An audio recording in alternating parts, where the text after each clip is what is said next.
Welcome po. Welcome to Lira in Law. Broadcasting live no from London, England. Ako pong host nyo, Lira Simong Kabatbat of Douglas Simon Sisters.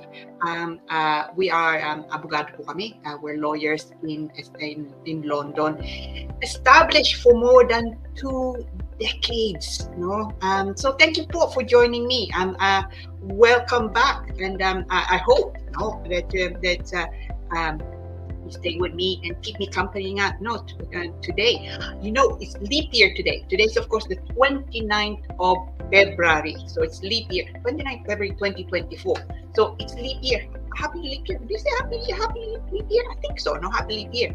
I also recently celebrated an anniversary. Now, I have been now in practice as a solicitor. So hindi pa kasama yung pag-aaral at saka yung training ko. On the 17th of February, 2 weeks ago, I celebrated my 32nd year. 32 years. So I've gone over the 3 decades, practicing lang in the United Kingdom as a solicitor nga, no? So you're looking at 3 decades, 32 years. My goodness me, tanda ko na, no? But yeah, it's really been so enjoyable, no? May mga tao, especially mga bata, tanong nila sa akin, would I advise that there should be, they should take up law? Absolutely, because it's such a it's a challenging challenging career, and it's never boring, especially when you're doing things like this. It's especially the areas of where I practice now, which is immigration and matrimonial, no? So usual big topic po natin, we've dealt with really big topics in the last month. Last 2 occasions now, and today's no different. It's marrying in the United Kingdom, but with an immigration twist. Okay, I've had a lot of questions about marrying in the UK. I don't know, maybe siguro that we just celebrated, of course, Valentine's Day. Never know. Maybe it's prompted a few people to think about marrying. But anyway, yung pong topic natin mamaya. So, marrying in the United Kingdom but with an immigration twist. I'll take you through the steps. Anong kailangan yung gawin? Anong kailangan yung ihanda nga? And then what happens next? And I will also say, papakita ko din sa inyo, we'll have some links, no? Some from the Home Office, for example, or the government website, makikita nyo. So you can also follow it through. No? So hopefully it's a useful topic to you. Always a big thing, marrying in the United Kingdom. And so hopefully you enjoy it as much as I'm sure I will enjoy imparting hopefully the knowledge to you. Now, so we're going to take a very short break nga po, commercial natin. But saglit lang, and then we're going to launch into our topic, which, as I've said, marrying in the United Kingdom with an immigration twist. So don't go away. Come back in a few moments, okay? See you soon.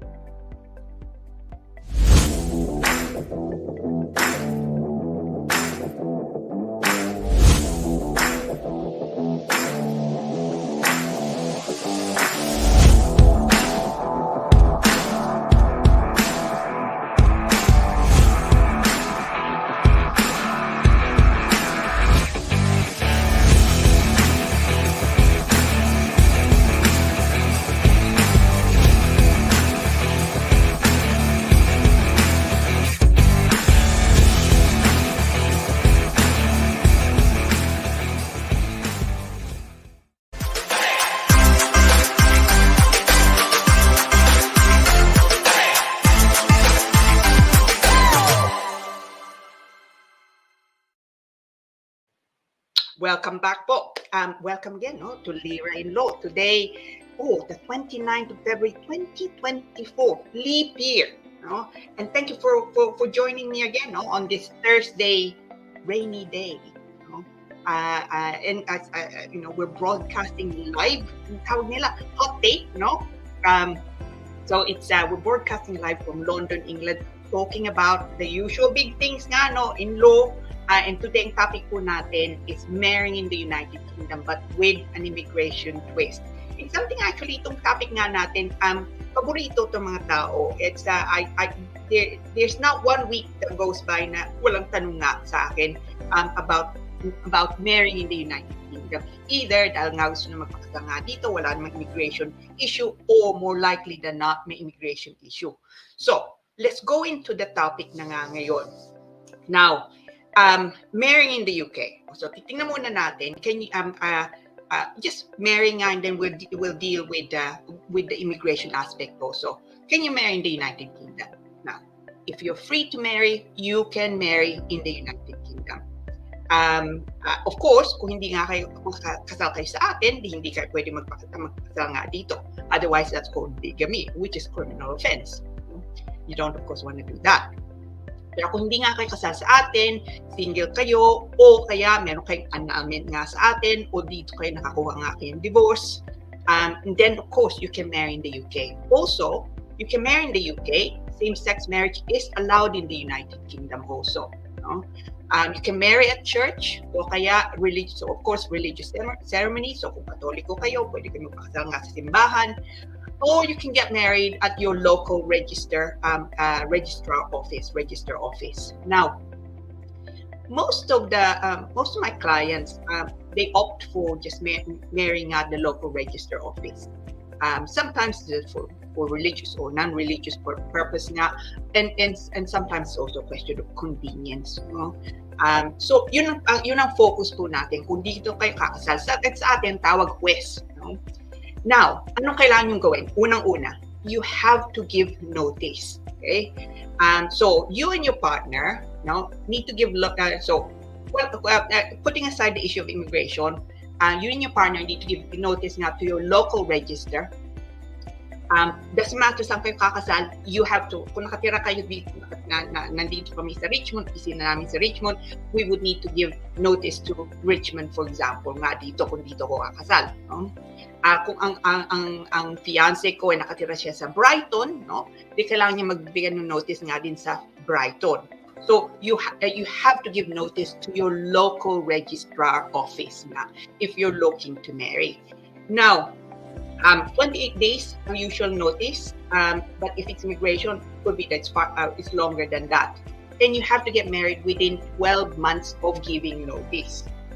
Now, what happens? This is the immigration twist. Sabihin natin, hindi nga kayo dito, hindi kayo British. So, if you're not both British nga, o kaya you don't both have indefinite leave to remain, anong kailangan mangyari? So, sabihin natin, nandito nga kayo, either wala kayong visa, overstay kayo, o kaya may visa kayo, pero estudyante nga kayo. Anong kailangan nyo gawin?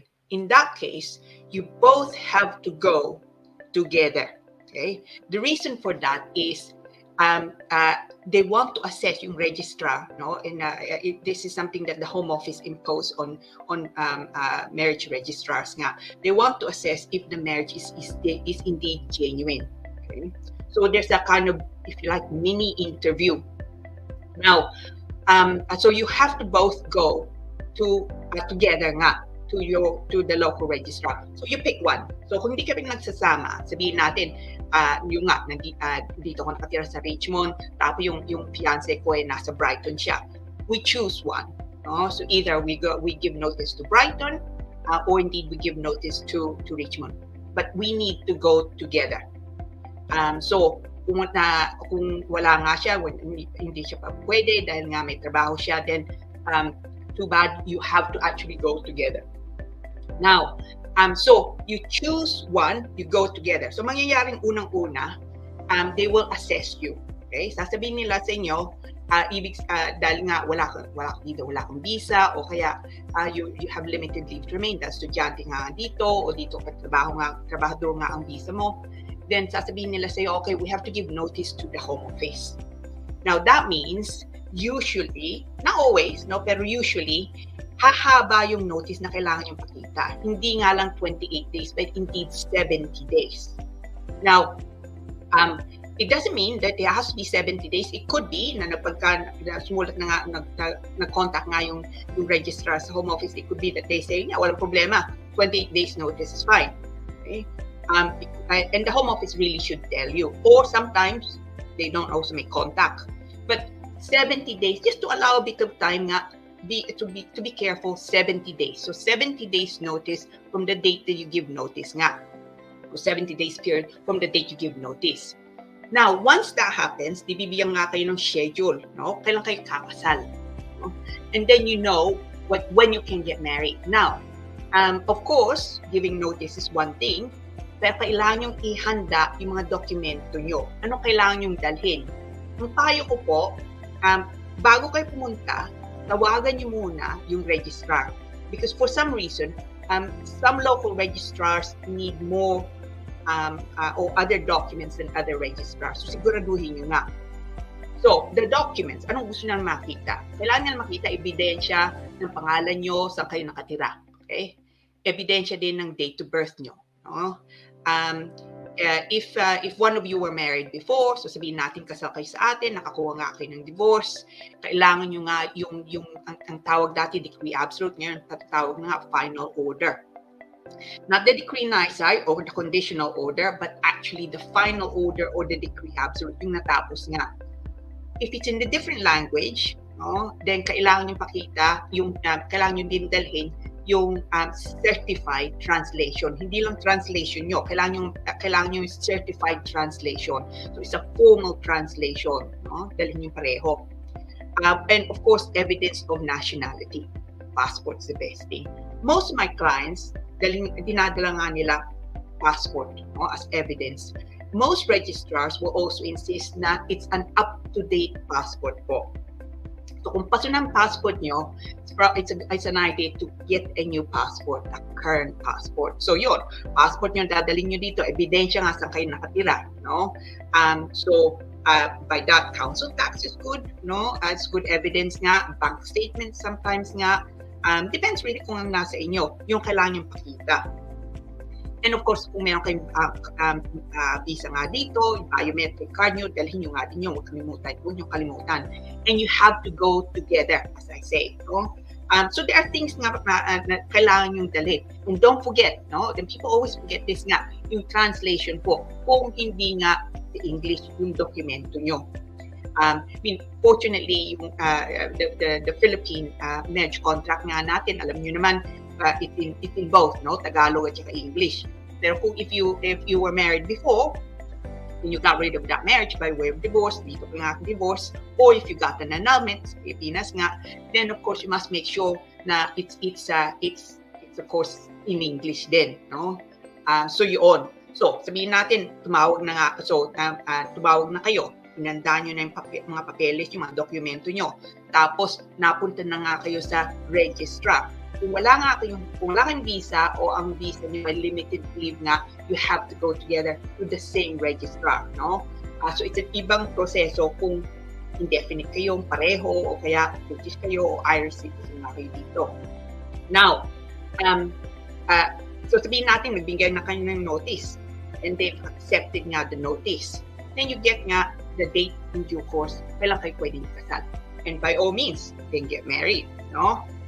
Now, one of the things nga that I get asked a lot of is, pwede ba kayo magkasal nga dito kahit wala kayong visa, no? As long as you're free to marry, that is, you are single. The answer is yes, you can, no? Kahit wala nga kayong visa, but kailangan nyo nga lang mag-ingat because then timing is quite important. Then, pagka pumunta na nga sa registrar, of course, because they have to, no, inform the home office of your intention to marry. So kung yun nga, yung gagawin nga nila yon, of course malalaman ng home office nandito nga kayo, saan kayo nakatira, no? So ang payo ko, kung ganun sitwasyon nyo, you should really seek legal advice before you undertake that step. Then, of course, you want to time it in a way that gives you, the possibility to marry and also the possibility of making an application. And that depends really kung anong balak nyo. Kung balak nyo ba ikasal dito tapos babalik nga kayo sa atin, For example, o ang balak nyo ba dito na kayo dito kayo kakasal, tapos dito kayo magpapasok ng application. So, it depends really kung ano nga ang balak nyo. But the good thing is, kahit nga wala kayong status, pwede pa rin kayong ikasal nga dito. But what you cannot do, no, and I hear this also too frequently, mga tao, sabi nila, walang problema dahil kinasal kami sa ibang bansa. No? Hindi naman yung counted, sabi na sa UK. That's wrong. Completely wrong. Okay? Kung gawin niyo yun, you could be charged nga with bigamy. So kung kasal kayo sa atin o saan man, you have to get rid of that marriage first. So yung nga, wala nga lang divorce sa atin. But of course, there's divorce in the UK. Yung nga lang, kailangan yung pakita that the UK have jurisdiction about your marriage. Kung nakatira nga kayo dito, for example, if you're what's called habitually resident in the United Kingdom. By the way, pag-uusapan natin maigi next week. No? So make sure you tune in kung yun ang sitwasyon nyo nga. No? So having now decided you're going to get married, sabihin natin, no? So, you or your partner proposed on Valentine's, no? 2 weeks on, you're busy making up preparations. So as I've said, actually leap year nga ngayon. What great timing, you know? Marrying in the United Kingdom. So leap year nga ngayon. If you're proposing today, okay, you're proposing today, ladies, yeah. Then as long as you know as long as he says yes, dahil leap year nga ngayon, then you need to start looking at anong kailangan nyo gawin. And as I've said, make sure, prepare nyo nga ang papeles nyo. Kung wala nga kayong passport nga, hindi pa, then make sure meron kayong passport, that it's up to date nga din, and make sure meron kayong ebidensya nga saan kayo nakatira. And don't forget, kung limited visa kayo, wala nga kayong visa, you need to both go there. And kung wala nga kayong visa o limited visa, ang payo ko, see someone, no? See a solicitor, just to make sure nga na the issue of immigration does not become a problem. So siguraduhin nyo. So handaan yung papeles nyo, tawagan yung registrar, sabihin nyo gusto nyo magpakasal, and then make an appointment. You give them notice, no? Either 28 days or 70 days, and then hopefully you simply get a date nga. If the Home Office say, oh no, kailangan natin i-extend from 28 days to 70 days, fine. No? That's just make sure nga na you give them kung ano mang kailangan nila, make sure you give it to them, no?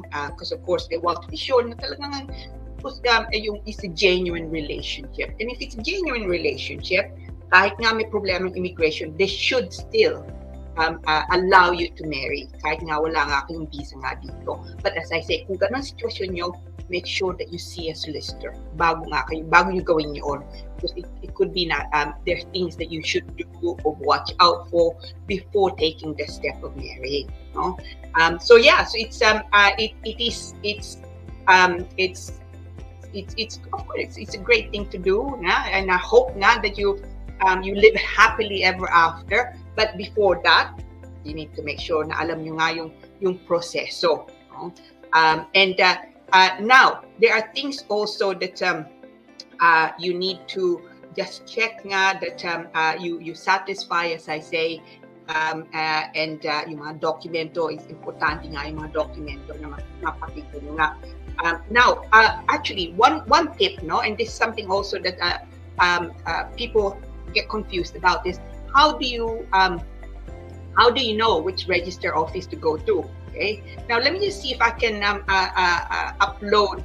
Papakita ko sa inyo the link, no, where you can find the register office. Sandali nga natin na po ito. Let's see. So, UK register offices, tingnan nga natin if we can upload that. No, it's not uploading at the moment. Sorry. Ito so, ito po. Where do you need to go? Yun na nga, www.gov.uk register offices. Yun ang link po, no? So make sure that you just go on that link, makikita mo. So ang mangyayari nga lang, they ask you to input nga yung postcode nyo, okay? Pagka in-input nyo yung postcode nyo, papakita doon, which is your local registrar office. And then also, anong address nila. So it's relatively straightforward. So that would be, I suppose, that would be one of the first things na kailangan niyo gawin. But anyway, it's I hope, no, kung yung balak niyo nga, I hope you're able to do it, and that you live happily ever after. I'm sure, no, it's marriage is quite a big commitment, of course. No? It's a massive commitment actually, and it's particularly it can have if you like a twist nga, meron nga immigration, so ingat nga kayo. But otherwise, no, it's leap year, no, it's if it's something you want to do, why not? Yeah? And good luck to you. Anyway, so yun po ang topic nga natin ngayon, marrying in the United Kingdom with the immigration twist. And yung nga, sabi ko, next week, ang pag-uusapan natin is the other side, which is divorcing in the United Kingdom. But let's just, it's leap year today. We've just passed nga, no, Valentine's. Let's not talk about the divorcing nga for the moment. Pag-usapan nga lang natin muna, what we've discussed nga is marrying in the United Kingdom with an immigration twist. Now, okay, I hope that was enjoyable. Certainly enjoyable to me. Hopefully you also enjoyed that and you find it useful and helpful. Pagka nanood nga kayo dito, kung meron ka mga kaibigan na you think, o kamag-anak that would be helped by the topic nga ngayon, just send them our link, and hopefully it helps them. And I'll give you also yung detalye ko nga mamaya in case you have additional questions about this. Now, comes the one of my favorite part, my favorite segment nga nitong show natin, which is the Batian. Batian. So Batian, let's see. Hopefully, there are people nga who have taken their time to say hello. Tingnan natin.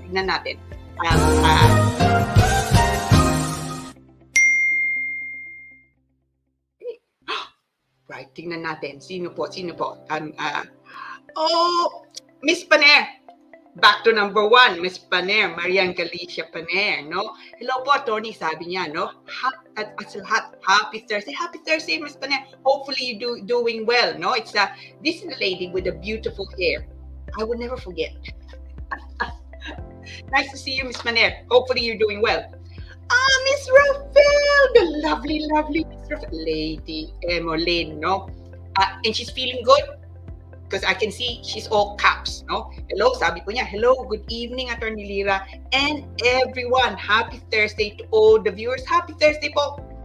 Miss Emmeline, kamusta ka? Hopefully you're inside keeping warm. I mean, Miss Rafael is so active nga. It's astonishing. She just goes everywhere. No, she is a real traveler. Salamat po, Miss Rafael. Tingnan nyo. Happy 32 years anniversary, Attorney Lira. Congratulations. Salamat po. Look, it's people sometimes wind me up, no? Sabi nga nila, it's 32 years. Ang tagal naman. But it gets worse because, of course, it's 32 years post-qualification experience ko. So, abogado na ako was 32 years. On top of that, of course, I was training minimum 2 years. And then on top of that, I was studying minimum 4 years. So pwede niyo pang ipatong doon sa 32 years, yung 6 years na dagdag. So ibig sabihin, I have been in law, either studying or training or in practice nga, for 38 years. 38 years. 2 more years and I would be hitting 4 decades. Can you imagine? I have been qualified, and this is actually one of my solicitors pointed it out to me today. No, I've been qualified longer than anyone has been alive in my office.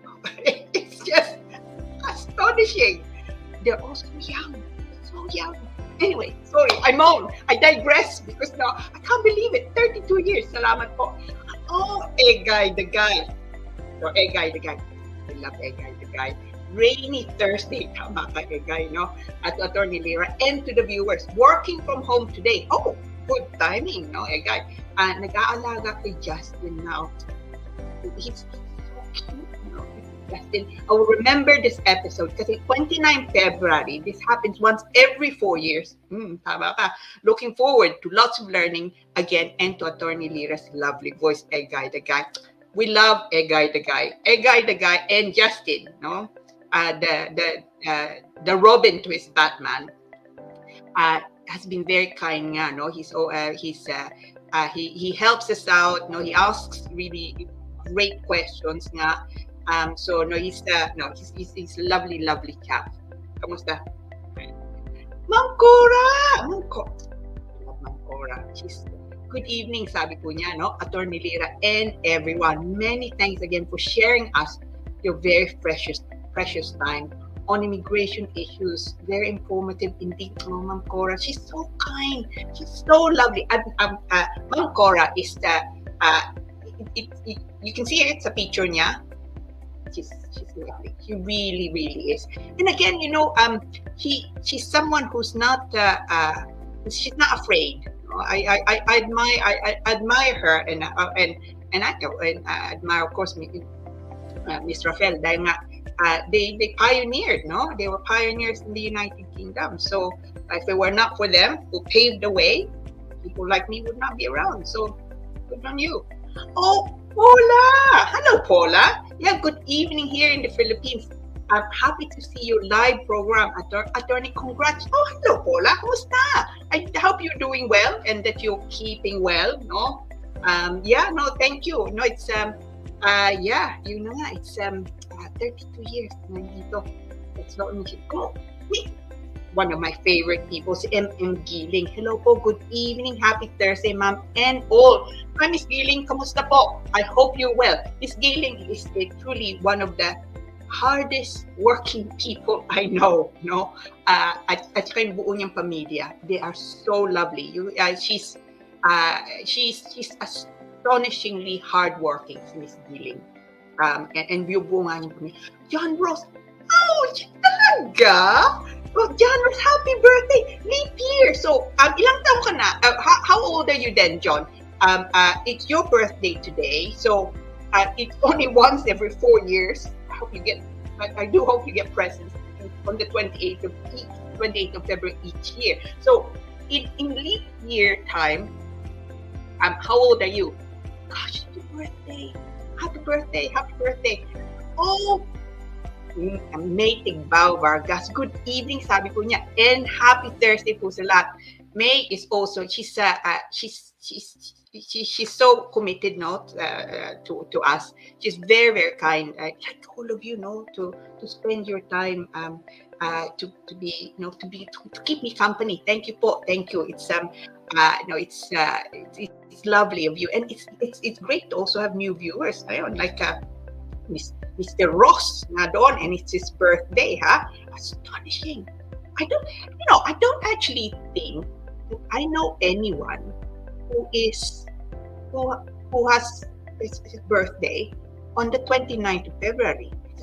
It's very strange, but yeah, first time, no? Anak, I love this picture. No?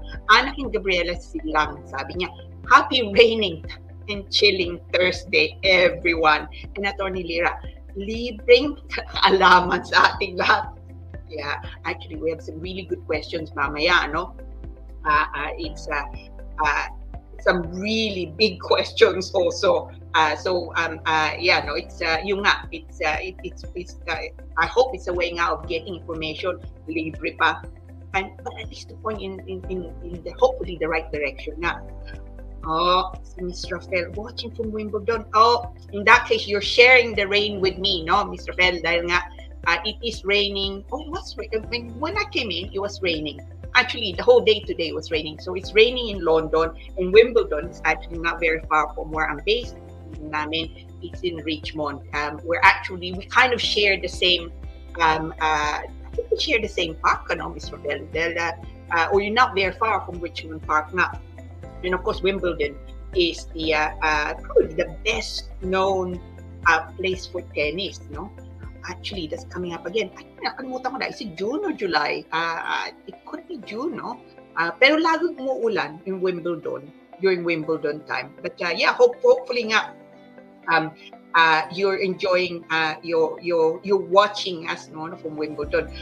So galing ulito kay Anakin. Sabi niya, Paula Patricia Roque, oh dear, miss you, Paula, how are you? Yun na nga. Yeah, well, I mean, so it's Paula is great, no? And we miss her, of course, no? So galing po to kay Miss Rafael. Hello, Paula, it's nice to hear you, no, joining Attorney Lira's show. We miss you. Hope you're okay. Yun nga, no? Our all of us say hello to you, Paula, and our best wishes, of course, no? So it's wonderful of you to join us now. Thank you for all of that, po, no? It's my favorite part of our show, yung batian, no? It truly is. Now we're going to break a little bit. Konti lang naman, saglit lang po. Make sure you come back because after a brief commercial, ang pag-uusapan po natin questions from our viewers, from our friends nga, and some really big questions nga din. So, saglit lang po. Come join me again. See you soon.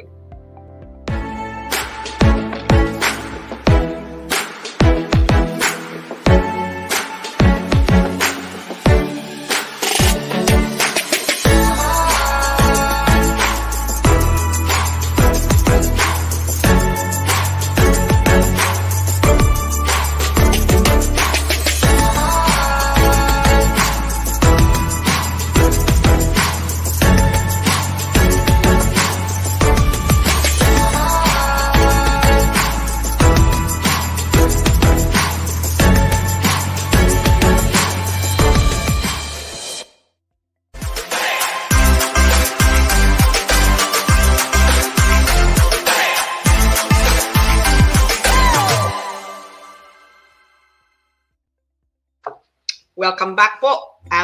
Welcome again to Lira in Law broadcasting from live, no?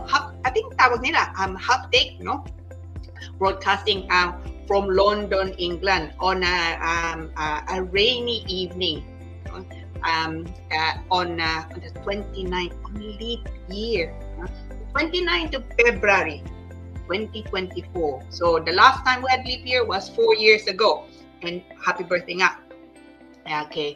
Mr. Ross, no? A new viewer nga natin kanina. Now, question portion po ng show natin.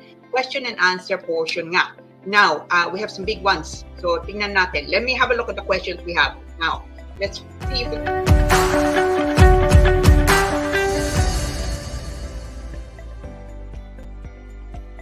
Okay.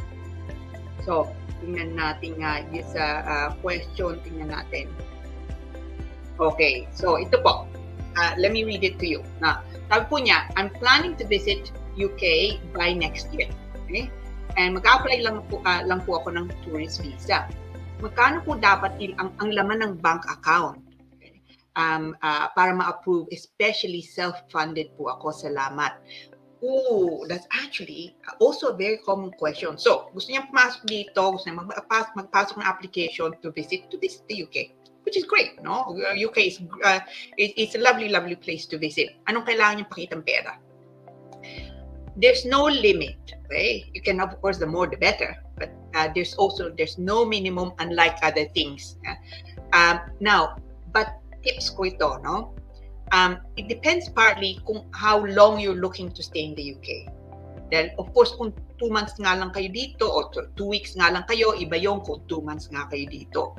Then, of course, if 2 weeks nga lang kayo dito, then your accommodation, for example, hindi ka makikitira sa mga kamag-anak nyo, kaibigan nga dito, accommodation would be hotel, Airbnb, ganoon. You need to show na sapat nga ang pera nyo to finance that. And of course, pagkain, lakwatsa, yun. And you need to do your sums, especially kung hindi nga kayo gaanong mayaman sa atin, hindi gaanong malaki yung sweldo nyo. So you need to be able to convince nga the Home Office na yung nga lang gagawin nyo dito. Magtuturo nga kayo dito. It could also be a special thing. Meron pa punta nga kayo dito dahil gusto nyo bisitahin ng lola, lolo nyo, dahil nga anniversary, birthday nila, ganoon. So, you have to explain nga ano bang purpose nyo. how long you looking to stay. Are you looking to stay for 2 weeks? Are you looking to stay for 2 months? Are you looking to stay for 6 months? Which is the maximum nga with a visit visa. Kung 6 months, then obviously gusto na kailangan nyo pakita, sapat nga ang pera nyo that will carry you through the 6 months. Tip ko. And I see this a bit too often, no? Mga tao, they put money in, no? So sometimes nga, no, umuutang sila to put money in an account, yung account nila, so meron sa makapakitang pera. Huwag niyong gagawin yun. No?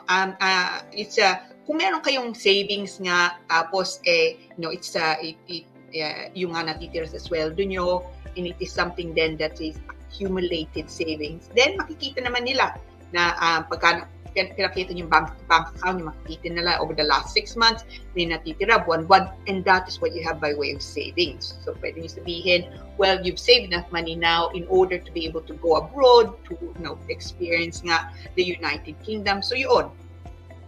Pero kung sabihin natin, biglang merong 10,000, no, 100,000 pesos sa bangko nyo from one day to the next, they will be very suspicious. And I mean, right enough, no?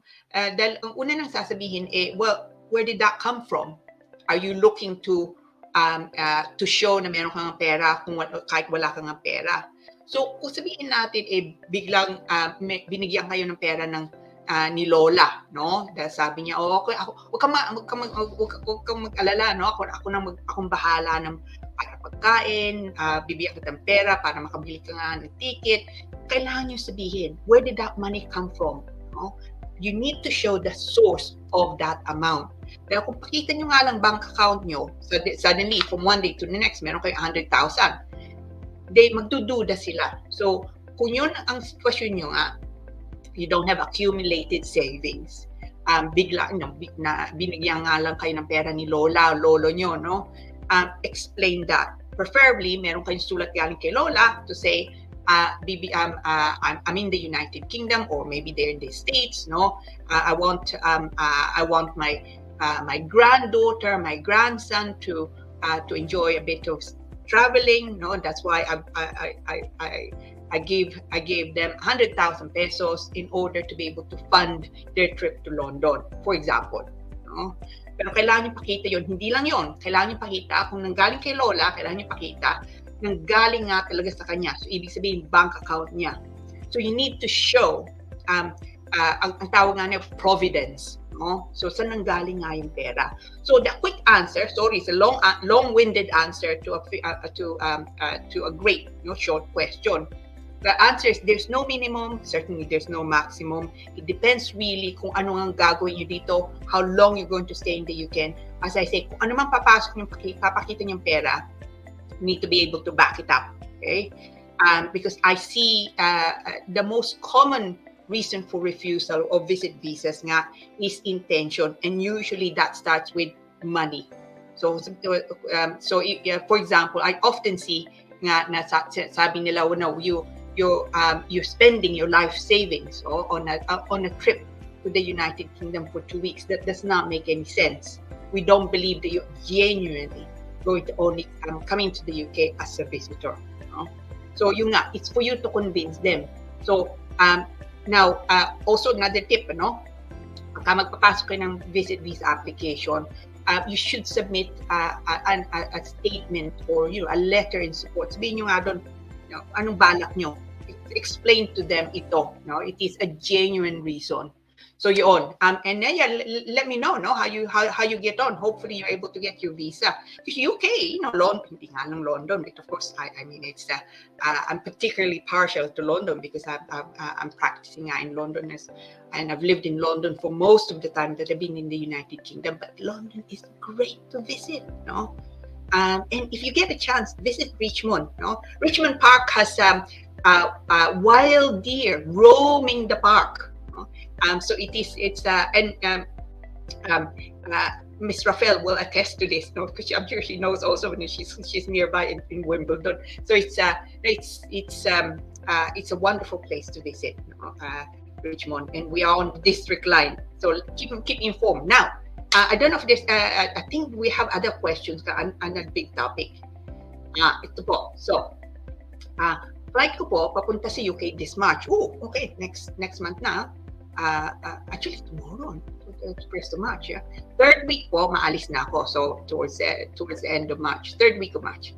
I have a spouse visa and I know na allowed ako mag-work using this visa. My question po is, ano pong documents ang need kong dalhin para magkapagtrabaho ko sa UK? Salamat po. Great question, no? So tama ka, kung spouse visa ka, pwede kang magtrabaho nga dito. Now, ang payo ko, pagkapapasok ka, huwag mong kalimutan yung mga certificates mo. Okay, yun ang una. Kasi pagka naiwan mo sa Pilipinas, then it could be that it takes a while to get it back, to get it in the United Kingdom. So yung certificates mo, yung mga qualifications mo, references, no? Dahil kung may trabaho ka nga sa atin, as soon as you leave, it could be na they don't then give you a reference. So kung pwede, get a reference, a written reference. That's one of the things na gusto na makita nga dito. You'll find job applications nga dito. If you get past the interview, the next thing they will say is meron ka bang mga references. So get references then, no? Pagka nandito ka na, I mean, you don't really need much more than that, no? So pagka nandito ka na, of course, in due course, makakakuha ng biometric card, which by the way, are all expiring on the 31st of December 2024. But for the moment, makakakuha ng card.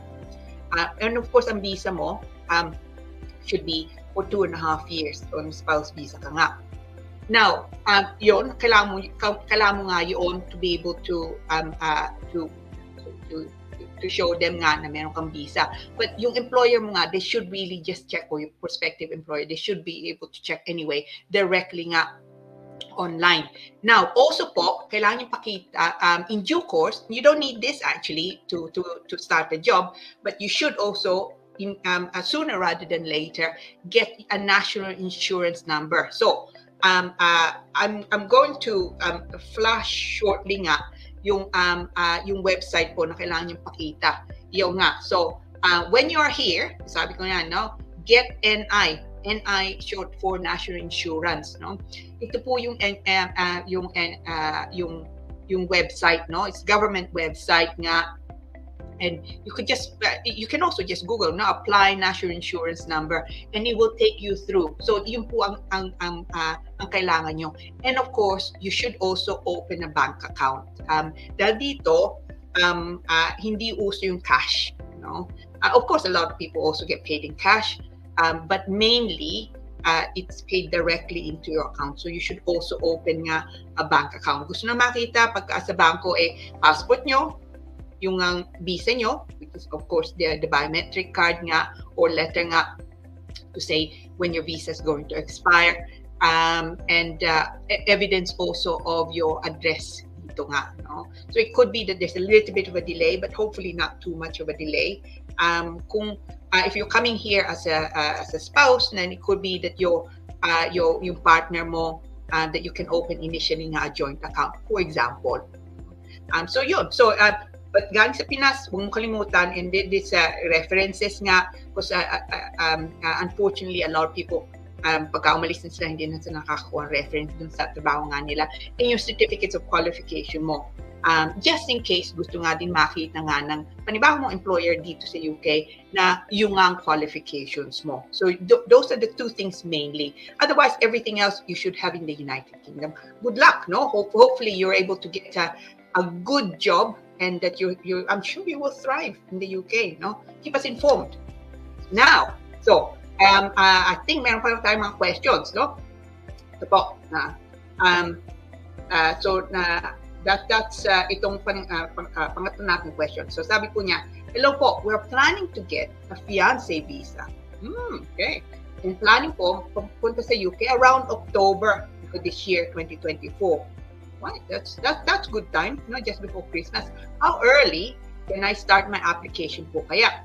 Anong month po kung dapat magpasa ng application? Sabi niya, considering na October na po ang planong umalis. Thank you. Okay. Now, the answer to that is, okay, it's a visa processing times, no? Mabagal sila ngayon, no? Pagka nagpasok kayo ng application, either sa fiancé o hindi sa spouse, no? it is deemed to be for settlement visa because it leads to settlement. Now, when you go on their website, the Home Office website, makikita nyo doon, they think, or they saying it takes about 6 months, 24 weeks to deal with applications. Hopefully from beginning to the end. Sometimes mas matagal nga, may background, meron silang tanong, if something is not quite within the box, as they say, it's not perhaps a straightforward application, but hopefully in your case it's a straightforward application, in which case you should allow mga 6 months. Kung 6 months po, so kung 6 months ang kailangan mo, to October ka nga, ang balak mo pupunta ka dito October, then you're looking at April effectively. Now, kung ako ikaw, I would allow just a little bit more time, because my experience at the moment is fiancé applications, spouse applications, they're taking a bit longer than 6 months. So kung ako ikaw, I would submit the application nga actually in March. Now, another thing with fiancé visas, usually pagka nagpasok ka ng application, so spouse visas din natin, no? Ang mangyayari, bibigyan nga lang kayong maigsing visa kung spouse visa, no? And during that time, kailangan mong pumasok nga dito, and normally it's about a month, 28 days. Pagka nandito na kayo, then makakakuha kayo ng panibagong visa, mas mahaba nga, no? Usually, in the past, stamped on the biometric card, but in any event, 2.5 years. For 33 months in total ang visa nga. Pero dahil fiancé visa ka, ang visa bibigay sa'yo 6 months. So, kung nagpasok ng application ngayon, sabihin natin, magpasok na, so Marso, nagpasok ng application, hindi naman basta-basta matatapos yun. Sabihin natin matapos nga in May, no? So, if unlikely, no, takes only 2 months, but hindi natin matapos in May. Mabigyan ka ng visa in May. Kung natatakot ka na okay, visa in May, ibig sabihin wala ka pang balak until October, I wouldn't worry about it dahil 6 months naman bibigay sa'yo eh. So kung Mayo bigay sa visa, then that takes you to November, no? November nga. So ibig sabihin, in October you can come into the UK. Yung nga lang, of course, in October, matatapos na ang visa mo, no, in November, which means you need to marry more quickly. So the 6-month visa na magbibigay sa'yo doesn't mean that you need to come in immediately, but you do need to marry within that time. So, so sabihin natin dumating ka dito in September, no? Ang balak nyo nga magpakasal kayong October. You can still do that. No? So yung nga lang September doesn't give you an awful lot of time. So kung ako ikaw, importante nga yung October sa iyo, I would submit the application sooner rather than later. Now, if you can afford it, because there's an additional fee, which I think is approximately £800, no? Is you can go with what's called the priority service. In priority service, the only thing that's available from the Philippines at the moment is the 30-day priority service. So, ibig sabihin, kung nagbayad ka ng additional, they will deal with the application before others, no? And they say, okay, they will take 30 days to deal with the application. So 1 month nga lang, 30 working days back actually. So it's more than one month in fact. So 30 working days. My experience is, and I try and use the priority service for my clients as much as I can, because I don't like waiting. No, most people don't like waiting. My experience is it actually takes less time than 30 days. Yung nga lang, kung meron kayong background o if yung application is not straightforward, if you're relying on other things third-party support, for example, it may well be a waste of time, a waste of money, rather, yung priority service. Then it doesn't mean na sigurado guaranteed na tatapusin nila within 30 days. It could be that they say, well, actually, because of the complexity, we can't do it within the 30-day period, 30 working day period, no?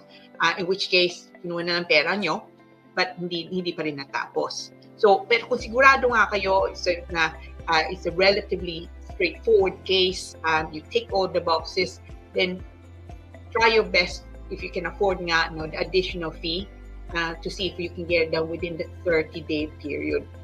If you're nervous. Otherwise, it's October pa naman ang balak nyo. So make the application now, and then hopefully it's done within the next 6 months nga, and enter the UK, obviously bago matapos ng visa nyo, and get married as soon as possible. Good luck. Hopefully you can come in. I like these questions nga, especially leap year nga natin, and just 2 weeks after of course our after Valentine's, no?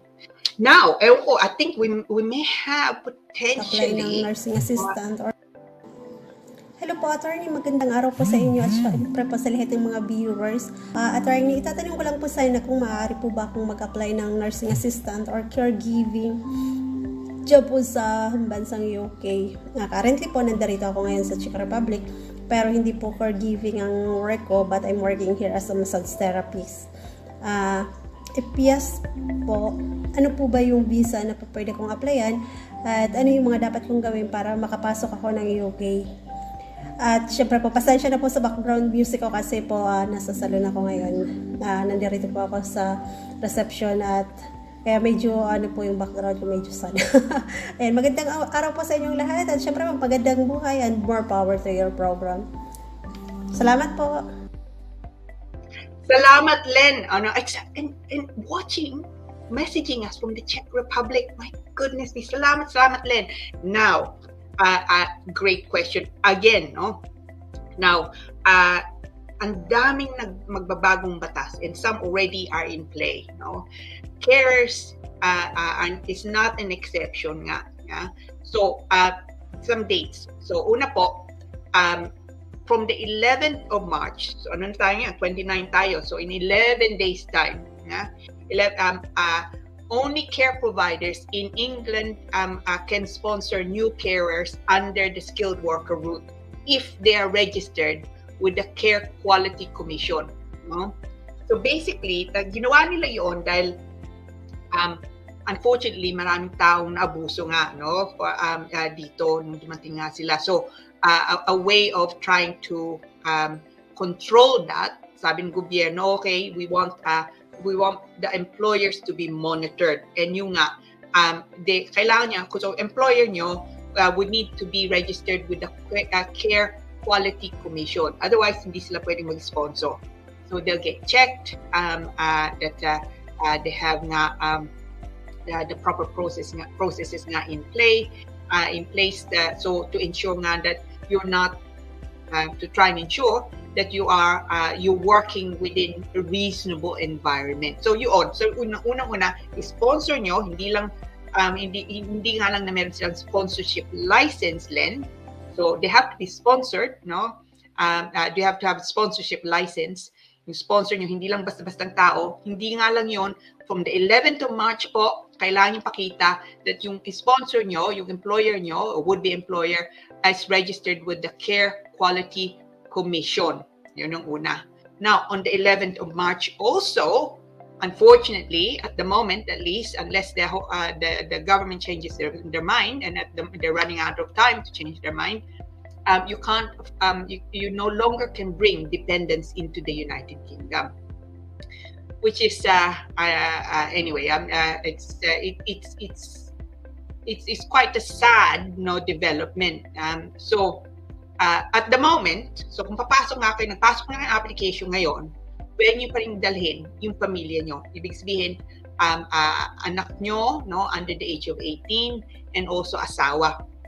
From the 11th of March, bago na naman. So you can't bring family into the UK. Now, Len, kung single ka, hindi problema. So, taking your situation mo nga, you can make an application. So, ang una mo kailangan gawin, go on the internet, no? May mga hospital, may mga care homes, naghahanap nga sila.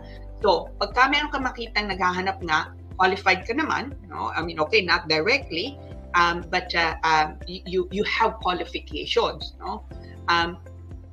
Message them, send your CV, no? Pero kailangan mo, siguraduhin mo na meron nga silang lisensya, meron silang sponsorship license. Kung gusto mong check-in, sabihin nila meron kaming lisensya pero kailangan mo check-in nga, and ang advice ko, check it. No? You can go on the Home Office website. Now, Len, if you haven't given yung email address mo, padala mo sa akin. I'll give you my email address later on. And I'll email you the link to the codes nga at saka the sponsorship list, no? But on top of that, as I said, yung from the 11th of March po, kailangan din pakita ng employer that they are registered with the Care Quality Commission. And provided that they have those registration nga, then ang mangyayari po, bibigyan kanila, so sabihin natin, nagpasok ng application, no? Sabi na, oh yes, Len, come and join us, no? Looking forward to having you to work for us. Now, bibigyan kanila ng COS ang tawag, no? Which is the Certificate of Sponsorship. Code lang yun, gagamitin mo, no? Then you can make the application, kailangan pasok nga yung code. And if you satisfy all the conditions, so English, income, yung job nga, no? And then you have the 70 points required. The ibig sabihin, you then will be granted the visa to enter the United Kingdom. So kung wala kang pamilya, single ka len, o ayaw mo naman silang kunin nga dito, and you are looking to enter the UK as a carer, you can do that. Ingat nga lang. That's as I say, kailangan may lisensya nga, sponsorship license, yung employer, pagtatrabahuan mo. At saka pangalawa, on the 11th of March, yung employer mo, they need to be registered with the Care Quality Commission. Okay? So then they will have two.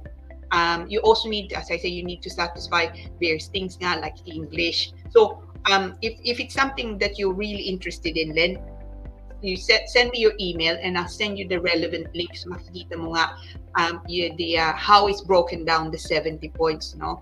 And I'll also send you nga the sponsorship list. Ang dami. And it's a bit confusing actually when you're checking so if the sponsor has a license. But I'm happy to send that to you. I mean, make sure you stay tuned and bibigyan ko sa inyo mamaya yung email address ko. So no, again, another great question. So it's I don't know if we have any. So it's now it's been, as I say, 29th of February. Happy leap year again to all of you. No, it's been a pleasure. It always is, no, to be with you, and salamat po, no, for your time and input, no. It's always a pleasure. So any questions po, contact us, no? Contact me via our Facebook. So if you just type in nga Douglas Simon Solicitors Facebook, makikita nyo, it'll come up. Or kung gusto nyo, you can email me directly po. So Lira in Law, no, at Douglas DOUGLASS hyphen so -simon.com. So Lira in Law at Douglas-Simon.com. Or visit our website, makikita nyo. And also we're going to post nga on our Facebook and also of course on our website, you know, the topics that we discussed nga. And of course, oh yeah, you can also catch me on YouTube. Please do. You know? Now, I just want to thank you all for keeping me company, and special thanks to the Facebook group admins and Filipino community groups for allowing us to post our contents and our videos, no, on their Facebook. Salamat po. It's really appreciated. It's very kind of you, and I hope na yung mga that you and yung mga miyembro nyo enjoy it as much as I enjoy imparting, I hope, with useful knowledge to you. So until next time po, same time, same place at Lira in Law, Thursdays, 7:30 po kami, broadcasting live as always, no, from London, England. Hopefully you can join me then. And it's been my pleasure, no, to be with you. As I said, until next time, same place, Lira in Law. Salamat po. Good night for now.